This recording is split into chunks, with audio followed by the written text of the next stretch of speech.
If you look closely, you can see a sparkle in Springfield's eyes.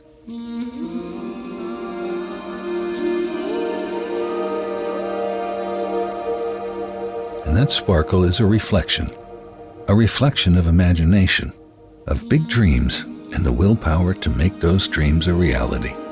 It's a reflection of a community coming together.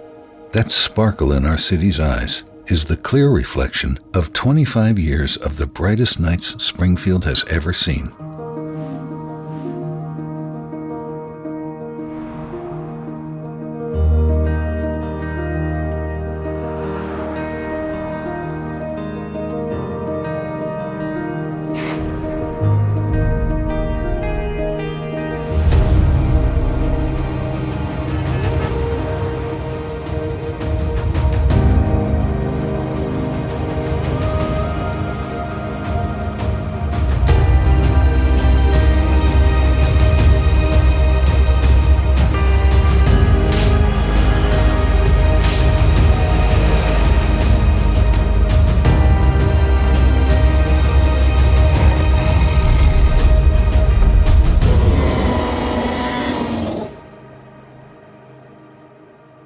It's time for Bright Nights at Forest Park. Let us have the countdown.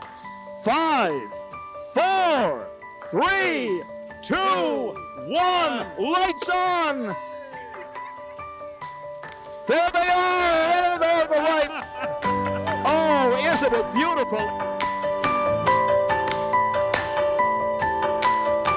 The big moment has arrived. The lights have been lit. I want to thank you all. When you think if we didn't have it anymore, what it might mean.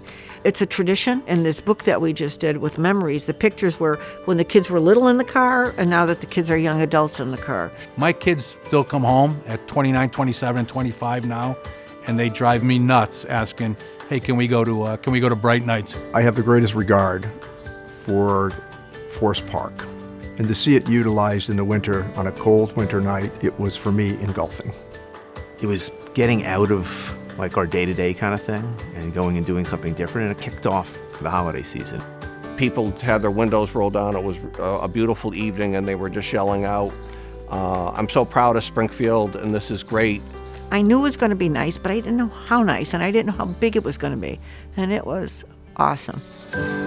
Pat, you helped set up these lights. Did you ever imagine it would look this fantastic? I didn't, and a year ago I went to Judy with the idea of having a lighting program in the park, and Judy's made it all come true.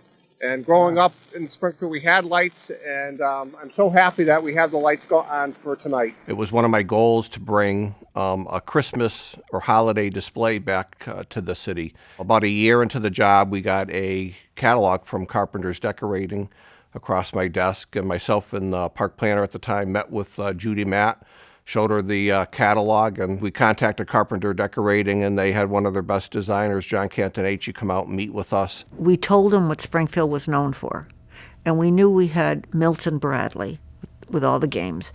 We knew we had Dr. Seuss, and so we talked to him and told him all this. And then he would send these drawings to us, and this was before he did it on computer. He did everything by hand. It was their largest single order. So they knew we were very serious, but where are we going to get this money? I had this big oversized portfolio, dragging it everywhere in the city and showing it to people and trying to get them as enthusiastic about it as I was. Because it was blind faith, don't forget. I'm showing them a picture, and it's going to be in lights, and they've never seen anything like it. But you know, when you have a vision and you stick with it, you can usually, especially if you work with great people, you can make it happen.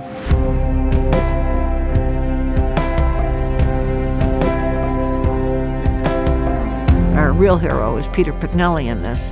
Everything he did was to make the city better, and he said, I think we should do it. And then he signed some of the papers to get us the financing we needed. When you start anything, there's always those trials and tribulations. The park had very little power. We had to bring transformers in. We were told early on it could be up to a year. We had the trenching that had to be done, bringing all that electrical in, and because of the historical nature of the park, everything had to be underground. If you saw the size of these boxes, as tall as this room, pieces came with no directions. And I must mention my husband, who did major projects throughout the world. And Pat said, "You think John can oversee this?" And then he stopped what he was doing. I mean, just think, from September to November to get that job done. I'll say it, the best crew in the country.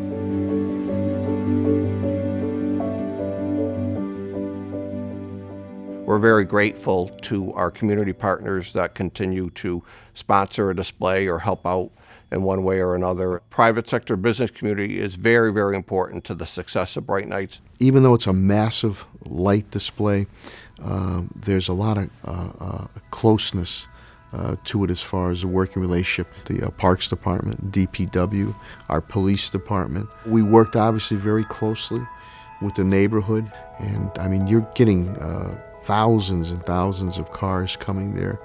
One of the moments that grabbed my attention was the interest that communities outside of Springfield had in its success, and then it began to receive a national span of attention, which I thought was very important. And now I think people see in the valley that this is an important part of the holiday traditions. This is something now that has probably become, in my opinion, the biggest holiday tradition. I've seen guys that were 18-year-old kids and gals that were 18-year-old kids when I knew them, probably as a lieutenant colonel, as a major. They're now married and they've got 3 or 4 kids of their own, and they're coming through the gate. What's really struck me is the momentum we've got in Springfield today about positive things is probably the best in the 30-plus years that I've been here. This continuity of Bright Nights is really important. In a time where the American people, for a lot of different reasons, are feeling very divided, Bright Nights and the spirit of Springfield, they really embody that spirit of a welcoming community. We all work very hard to make people happy, and we always say that we give people a chance to celebrate. It gives people a reason to take pause and just kind of concentrate on what's important about that time of year, what makes the holiday season so special.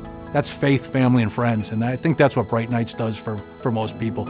I remember growing up as a kid, my grandfather, my papa on my mother's side, teaching me how to put lights up, and Bright Nights reminds me of that. It's Christmas, it's Hanukkah, it's Kwanzaa. It's just the celebration of the season. So for Mass Mutual to be able to play a big role over all these years is something that we're really proud of. This is something that pulls people in, and then that might bring them in to do something else in the city as well. Bright Nights enables us to do the other events, because even though we get great sponsorship, Bright Nights gives us the operating income so we can do everything else. Happy 25th anniversary and happy holidays to Bright Nights. Thanks for 25 years of holiday magic. Happy 25th anniversary to Bright Nights. On behalf of the United States of America, happy birthday to the spirit of Springfield and Bright Nights on this, the 25th anniversary. You know, it's one of those lifetime opportunities that you have to do something great. And we were fortunate to be around when it was time. It's good. And hopefully there's 25 more.